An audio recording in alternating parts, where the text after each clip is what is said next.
Parents మెచ్చిన university సంకల్ Chand Patel university Gujarat. Ugadi రాబోతోంది. మరి ఇప్పుడు ఉన్న సంవత్సరము శ్రీ విశ్వావసునామ సంవత్సరము, వెళ్ళబోతున్నది పరాభవనామ సంవత్సరం. చాలామంది పేరు వినగానే ఈ సంవత్సరం ఇలా ఉండబోతోంది అని చెప్పి డిసైడ్ చేసేసుకుంటున్నారు. నిజంగా మనం ఏదైతే ఇయర్లోకి ఎంటర్ అవుతున్నామో ఆ ఇయర్కి వచ్చే పేరుతోనే ముడిపడి ఉంటుందా ఈ సంవత్సరం అంతా కూడా? అసలు ఎలా ఉండబోతుంది ఈ సంవత్సరం, దాని గురించి తెలియజేయండి. శ్రీ గురుభ్యో నమః. ప్రతి సంవత్సరానికి ఉన్నటువంటి పేరుని, ఆ పేరు యొక్క లౌకికార్థం తీసుకుంటే కొంత భయం ఏర్పడుతుంది. ఉదాహరణకి దుర్ముఖి అనేటువంటి నామ సంవత్సరం ఒకటి వచ్చింది మనకి. చూడ్డానే దుర్ముఖి అనగానే భయం వేస్తుంది. కానీ అక్కడ దుహు శబ్దము విశేషార్థాన్ని కలిగించి ఇలాంటి సంవత్సరం మరొకటి లేదు అనేటువంటి అర్థంలో కూడా చెప్పబడింది. అలా పరాభవనామ సంవత్సరము అనేటువంటిది నెగిటివ్ పేరుతోటి లేకపోతే నెగిటివిటీతోటి ఎంటర్ అవుతున్న సంవత్సరం అయితే మాత్రము కాదు. మొట్టమొదటిది పరాభవము అనేటువంటి దానికి కూడా ఒక విశేషమైనటువంటి అనుభవంతో కూడుకుని ఉన్న అనే అర్థం కూడా మనకి చెప్పబడింది. కాబట్టి పేరును చూసి భయపడవలసిన అవసరము లేదు. ఇంకా ఒక రకంగా చెప్పాలంటే చాలా రాసుల వాళ్ళకి విశ్వావసునామ సంవత్సరం కంటే పరాభవనామ సంవత్సరము విశేష పురోగతిని కలిగించబోతోంది. చాలా ఆనందంగా ఉంటారు.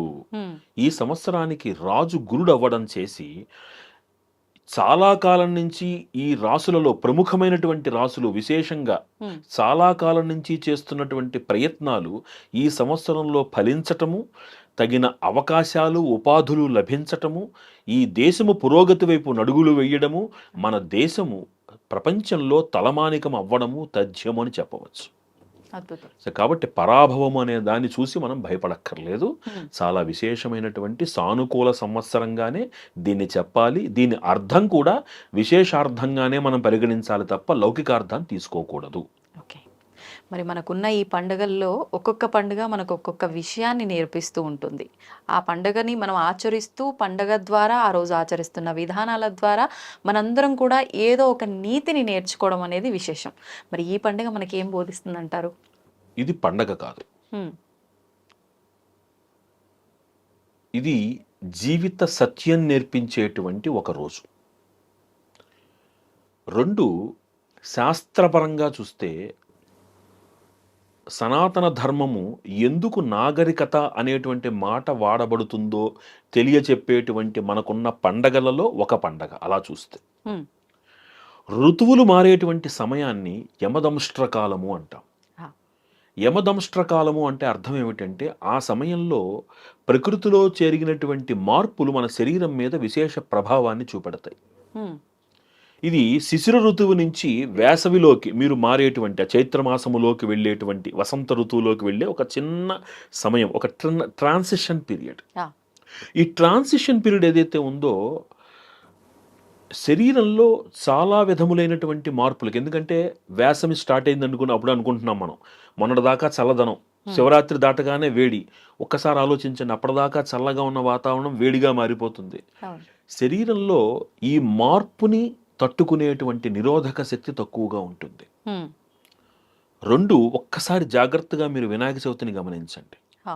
వర్ష ఋతువు, అంతకుముందు వచ్చేటువంటి గ్రీష్మ ఋతువు నుంచి మార్పు, ఒక్కసారిగా శరీరం అలజడి, రోగాలు బారిన పడడం, జ్వరాలు రావడం, ఇది శరీర వ్యవస్థ తట్టుకోలేనటువంటి సరిపడని వ్యవస్థ.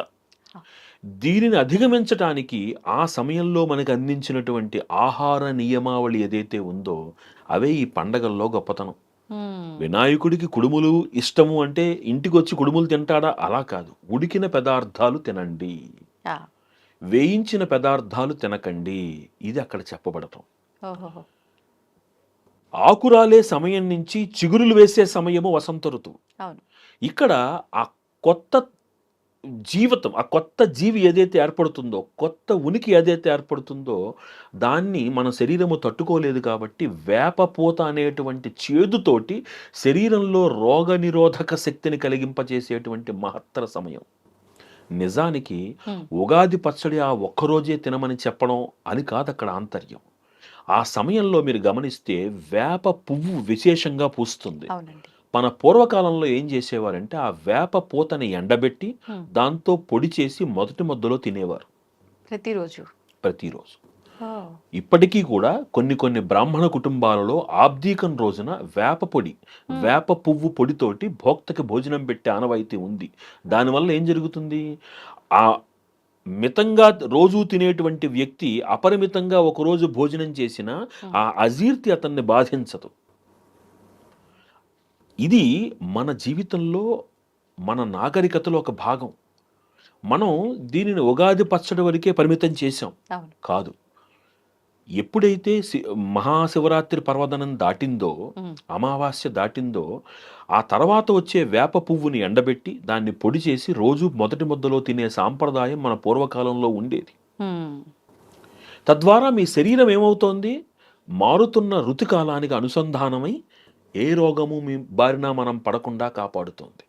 ఇక్కడ రోగం బారిన పడకుండా అనేటువంటి దాని వెనకాల ఉన్న అంతరార్థం ఏమిటి? మనకు ఉన్నది ఉత్తరాయణ పుణ్యకాలము, దక్షిణాయన పుణ్యకాలం.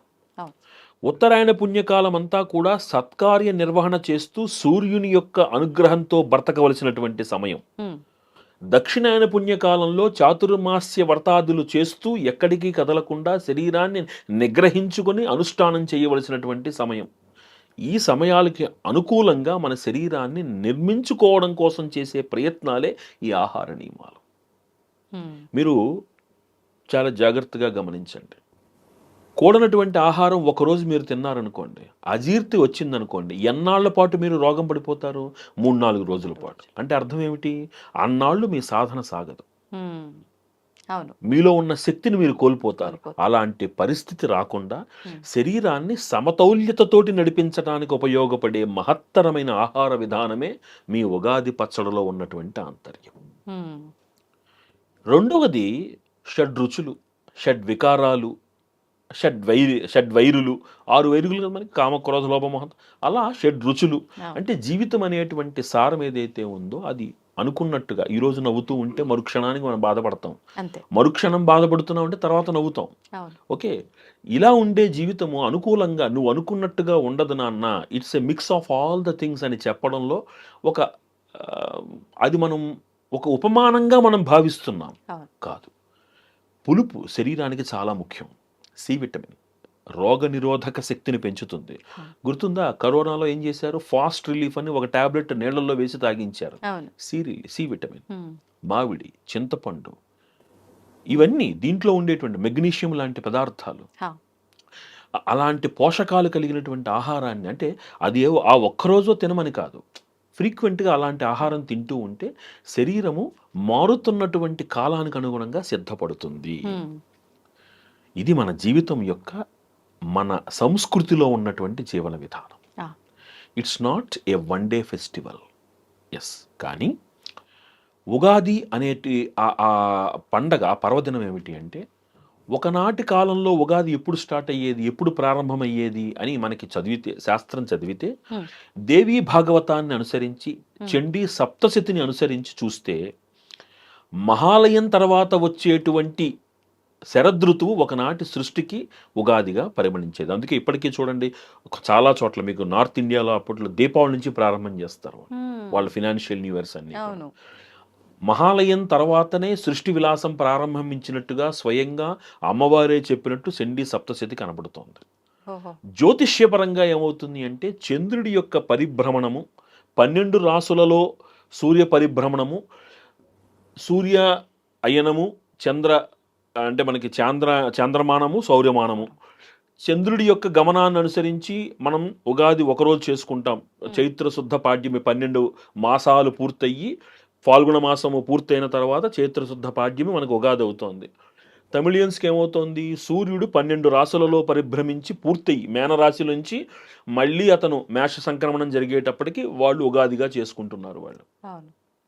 ఇది జ్యోతిష్యపరంగా రాశి పరిభ్రమణం పూర్తయిన తర్వాత మనం చేసుకునేటువంటిది. కాబట్టి జ్యోతిష్యపరంగా అంటే మీరు జాగ్రత్తగా లెక్క వేస్తే, నిశితంగా పరిశీలిస్తే, ఉగాది పండగ అనేటువంటిది చాలా సైంటిఫికల్ అప్రోచ్. అది వెన్ యు ఆర్ ఫాలోయింగ్ అంటే మీరు చంద్రుడిని గమనాన్ని అనుసరించి మీరు చేసేటువంటి ప్రయాణంలో చంద్రుడి యొక్క గమనము పూర్తవ్వగానే 12 రాసులలో లేకపోతే ఆ పరిభ్రమణం ఏదైతే పూర్తయిందో 360 రోజుల తర్వాత మీకు మళ్ళీ ఉగాది అనే పండగని ఉగాది యుగమునకు ఆది అది యుగాదిగా చెప్పబడుతున్నది. సో ఆ ఉగాది పండగని సెలబ్రేట్ చేసుకుంటున్నాం. సరే మనం చాంద్రమానం కాదు సౌరమానం అనుకుందాం. వాళ్ళు కూడా సైంటిఫికల్గా 30 డేస్ ఆఫ్ ద అంటే ప్రతి రాశిలోనూ రవి 30 రోజుల పర్యంతం ఉంటారు. ఆ ప్రతి సంక్రమణాన్ని పూర్తి చేసుకుని 12 సంక్రమణాలు పూర్తయిన తర్వాత ఉగాదిగా వాళ్ళు చేస్తున్నారు. అంటే దెర్ ఈజ్ ఎ క్యాలిక్యులేషన్. అంటే సంవత్సర ప్రారంభము. అందుకనే జనవరి అనేటువంటిది మనకి కొలమానము కాదు. మన కొలమానము జ్యోతిష్యపరంగా గ్రహము యొక్క పరిభ్రమణము. కాబట్టి జనవరిలో మనం అంతంత వేడుకలు చేసుకోక్కర్లేదు అని అందరూ చెప్పడంలో ఆంతర్యము కూడా ఇదే.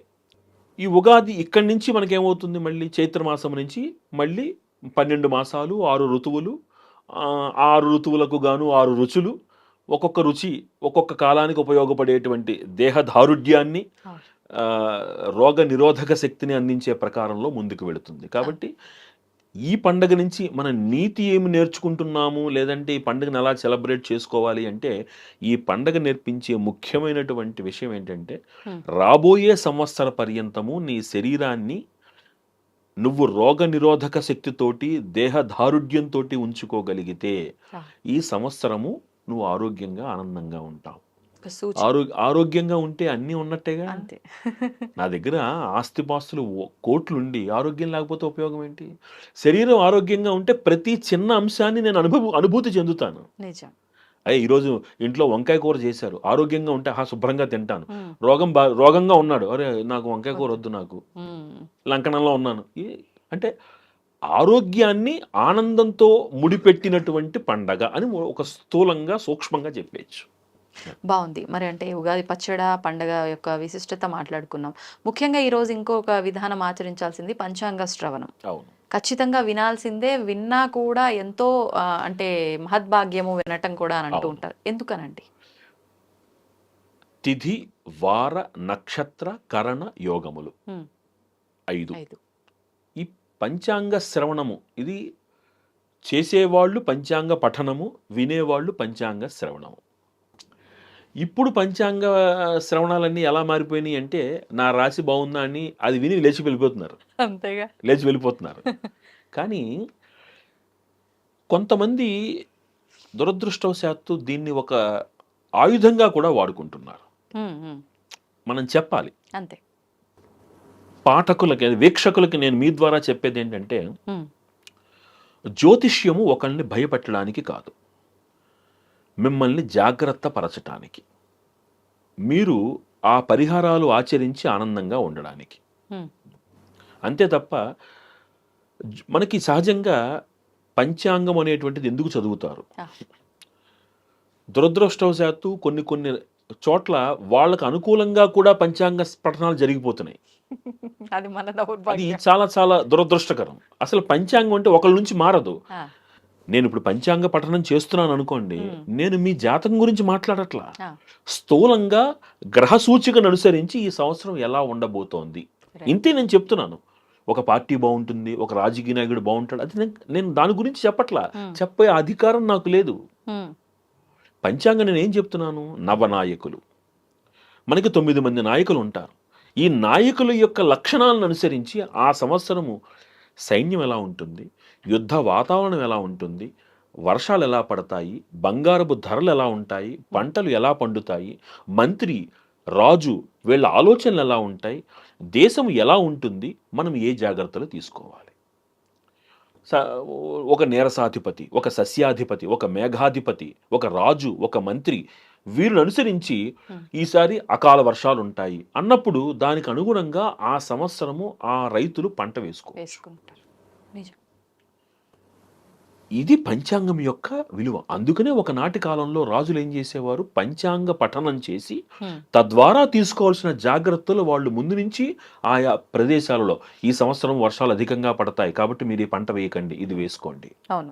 అలా వాళ్ళని జాగరూకుల్ని చేసేవారు. ఏ పంట అయితే ఈ సంవత్సరం బాగా దిగుబడిస్తుందో ఇప్పుడు కూడా ఒక అధిపతిని మేఘాధిపతో, సస్యాధిపతో, నీరసాధిపతో ఒకడు బాగుంటే ఈసారి నల్లరేగడి నేలల్లో పంటలు బాగా పండుతాయి, మీరు ఇవి వేసుకోండి. అట్లా వాళ్ళని ప్రోత్సహించేవారు. లేదు, ఒక అధిపతి బాగున్నారు, మీకు లోహం వ్యాపారం బాగుంటుంది, ఈసారి బంగారం ఎక్కువ వ్యాపారం చేసుకోండి, దిగుమతులు తెచ్చుకోండి, ఇలాంటి జాగ్రత్తలు తెచ్చుకునేవారు. అవును. ఇది పంచాంగ పఠనము వెనకాల ఉన్న ఆంతర్యం. తర్వాత మనకి ముఖ్యంగా తెలుసుకోవాల్సినటువంటివి కొన్ని ఉంటాయి. ఏమిటవి పంచాంగ పఠనంలో? కర్తరి, మౌఢ్యమి, పుష్కరము, గ్రహణము. ఈ మౌఢ్యమి అంటే ఎందుకు? దాన్ని అస్తంగత్వ దోషము అంటాం. శుభగ్రహాలు 2, గురుడు, శుక్రుడు, వీరు రవితో కలిసి ఉన్నటువంటి సమయాన్ని మూఢమి అంటారు.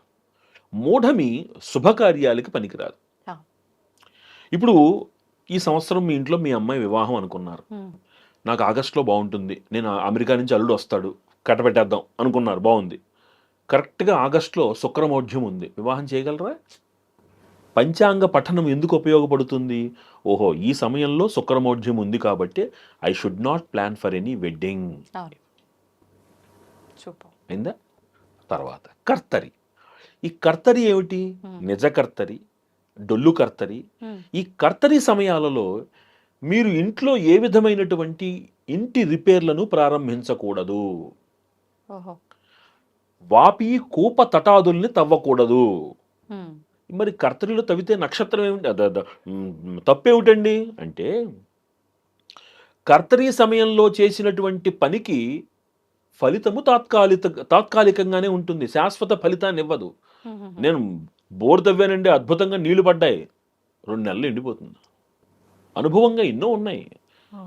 నమ్మకం అనేది పక్కన పెడితే దాని వెనకాల శాస్త్రం ఉంది. రవి ఏ నక్షత్రంలో ఉంటాడో దాన్ని బట్టి కర్తరి నిర్ణయం జరుగుతుంది. ఇంటి రిపేర్లు చేయించారు, మళ్ళీ చేయించాల్సి వస్తుంది.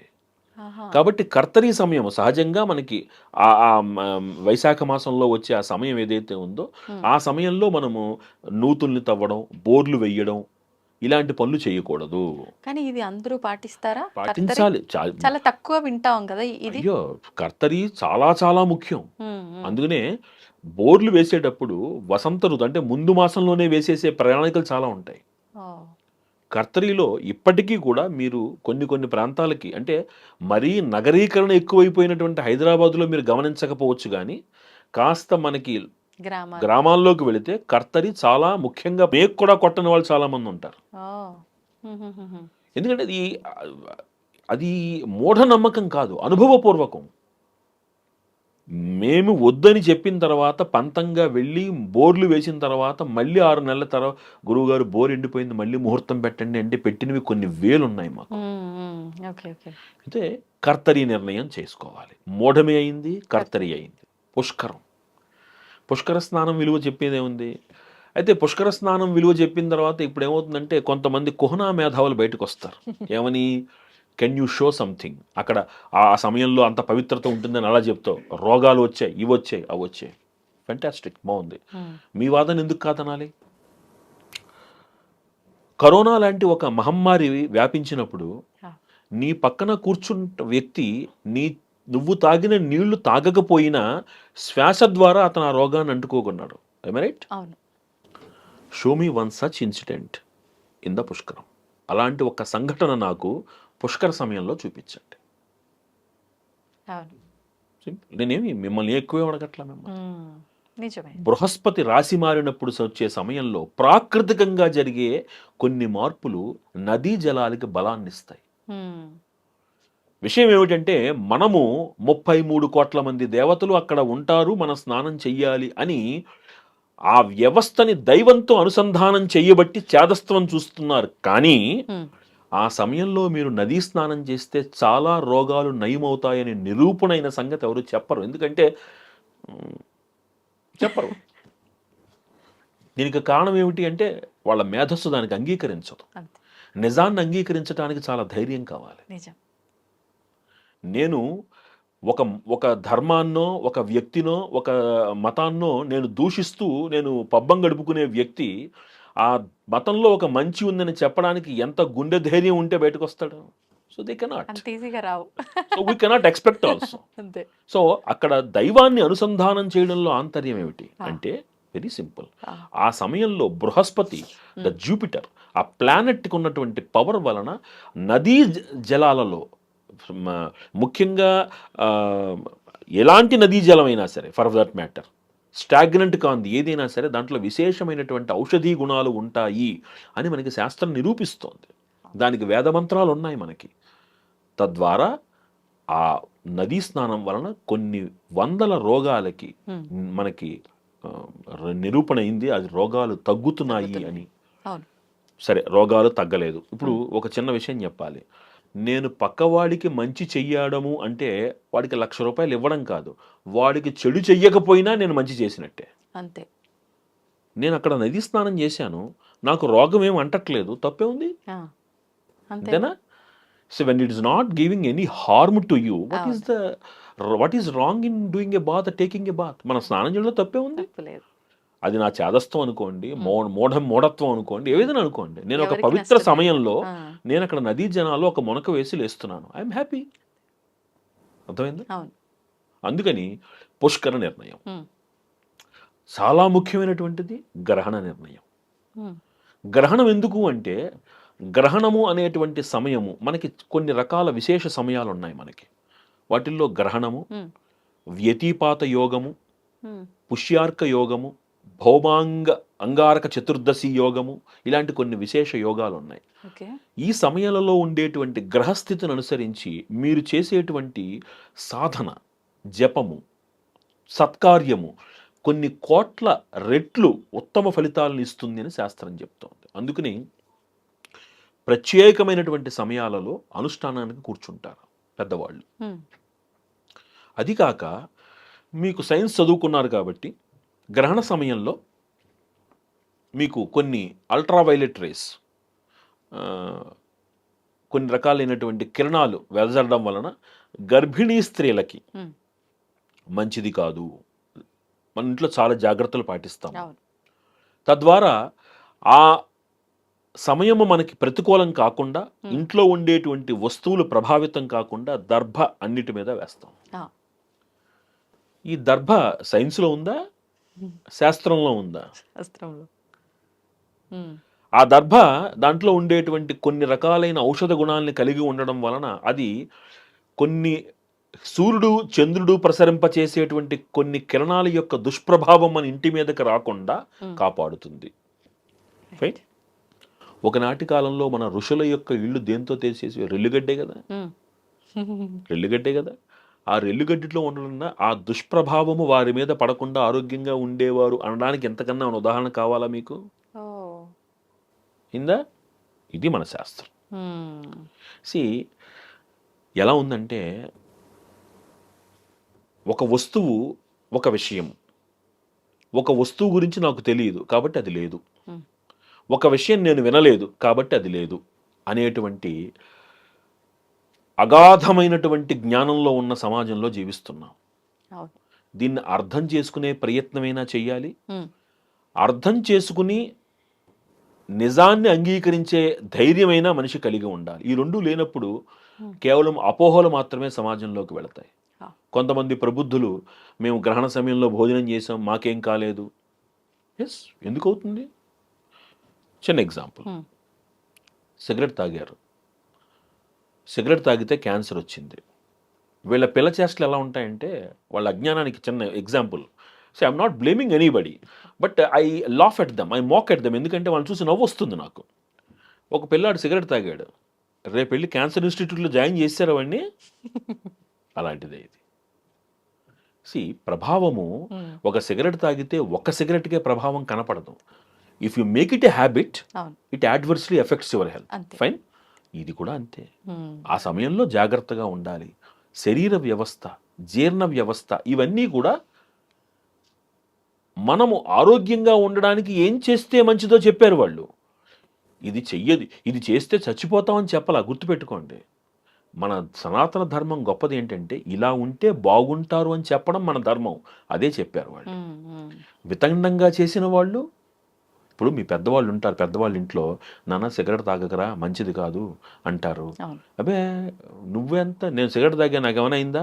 ఎలా ఉంటుందంటే, నాన్న హెల్మెట్ పెట్టుకుని వెళ్ళరా మంచిది అని చెప్పినట్టు, నేను హెల్మెట్ పెట్టకుండా బయటికి వెళ్ళాను, మళ్ళీ ఇంటికి క్షేమంగా వచ్చాను, కాబట్టి నేను హెల్మెట్ పెట్టుకోకపోతే ఐఎమ్ సేఫ్ అని అనుకున్నట్టుగా ఉంటుంది. సో ఒక జాగ్రత్త చెప్పడం వెనకాల ఆంతర్యము నువ్వు బాగుండాలి అని. అవును. దాన్ని స్వీకరించి జాగ్రత్తగా ఉన్నవాళ్ళు ఆనందంగా ఉంటున్నారు, ఉంటారు. ఉంటారు. రెస్ట్ అంతే. అది. సో ఈ విషయాలన్నీ కూలంకషంగా చర్చించేటువంటిది పంచాంగం. హ్మ్. ఇవి వినడంలో ఆంతర్యము, మనం ఏ జాగ్రత్తలు తీసుకుని ఎట్లా మనల్ని ప్రణాళికాబద్ధంగా మనం వెళ్ళాలి అనేది సూచనప్రాయంగా తెలుస్తుంది కాబట్టి ఇవి. రెండవది రాసులు. ప్రతి రాశికి ఆదాయము, వ్యయము, రాజపూజ్యము, అవమానము. ఫస్ట్ ఆ సంవత్సరం కొత్త క్యాలెండర్ రాగానే క్యాలెండర్ వెనకాల రాశి ఫలాలు చూసుకుని ముందు వీడి ఇంట్లో డేలా అయిపోతాడు, భోజనం చేయడు, వాడికి నిద్ర పట్టదు. వాడికి ఈ సంవత్సరం నాకు రాజపూజ్యం 7, అవమానం 8 అంటాడు వాడు, అమ్మో. ఆదాయం 1, వ్యయం 4 అంటాడు వాడు. అయిపోయింది, వాడికి నిద్ర పట్టదు ఇంకా. మరి నిజానికి ఆ ఆదాయ వ్యయాలు, రాజపూజ్య, అవమానాలు వేటిని సూచిస్తున్నాయి అంటే, ఈ రెండూ సూచించేటువంటిది ఏమిటి అంటే, ఆ సంవత్సరం మీరు చేస్తున్న ప్రయత్నాలు ఏమిటి, అందులో మీరు ఎన్ని ప్రయత్నాలలో సక్సెస్ఫుల్గా అధిగమించగలుగుతారు, వేటికి ఎక్కువ ప్రయాస పడాల్సి వస్తుంది, ఆ ప్రయాస తగ్గడానికి మీరు ఏం జాగ్రత్తలు తీసుకోవాలి, ఇంతే. ఓకే. ఇట్స్ నాట్ ఇట్ అది మీరు సంపాదించే ధనానికి, మీ ఆఫీసులో మీ పై అధికారి తిట్టే తిట్లకి సంబంధం లేదు. మీ మొగుడు పెళ్ళాలి ఇంట్లో మీ పెళ్ళం మిమ్మల్ని తిట్టేది, మీ ఆయన మిమ్మల్ని తిట్టేది, వాటికి సంబంధం లేదు. వాటికి ఈ సంవత్సరం మీరు ఎన్ని ప్రాజెక్ట్స్ అనుకుంటున్నారు, నేను ఒక ఇల్లు అనుకుంటున్నాను, అవుతానా అవ్వనా, ఆదాయము, వ్యయము, రాజపూజ్యం, అవమానం, ఈ ఇల్లు నేను వెంటనే కొనగలనా,